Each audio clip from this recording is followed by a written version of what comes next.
Alguém abraça ele aqui? Alguém dá um abraço nele? O abraço de um pai que muitas vezes, não olhando para o que o filho fez, ele está abraçando, simbolizando o abraço da igreja. Você está no meio dos seus irmãos. Vamos orar, igreja? Levante as suas mãos para cá. Você que ainda está aí na sua casa, que precisa do Senhor Jesus. Talvez você está com vergonha de vir aqui, talvez você está com dificuldade de chegar até aqui. Aonde você estiver, o meu Deus entra aí e muda a situação da onde você está vivendo nessa tarde. Senhor Jesus, a tua palavra foi pregada, Senhor. Tu usou teu filho aqui para falar conosco.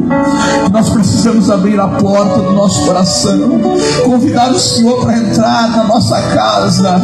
E nós sabemos, Senhor, que quando o Senhor entra na casa, nada do que era antes continua sendo a mesma coisa. O Senhor muda a história, o Senhor muda a vida, o Senhor transforma, o Senhor arrebenta os grilhões.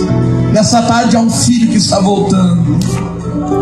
Te agradecemos, Senhor, por esta alma e pelos demais moradores desse lugar, Senhor, que nessa tarde ouviram a tua palavra, e que a tua palavra nessa tarde, Senhor, venha germinar no coração de cada um que ouviu, Senhor.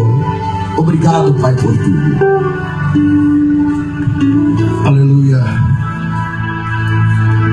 Chegamos ao final de mais um culto.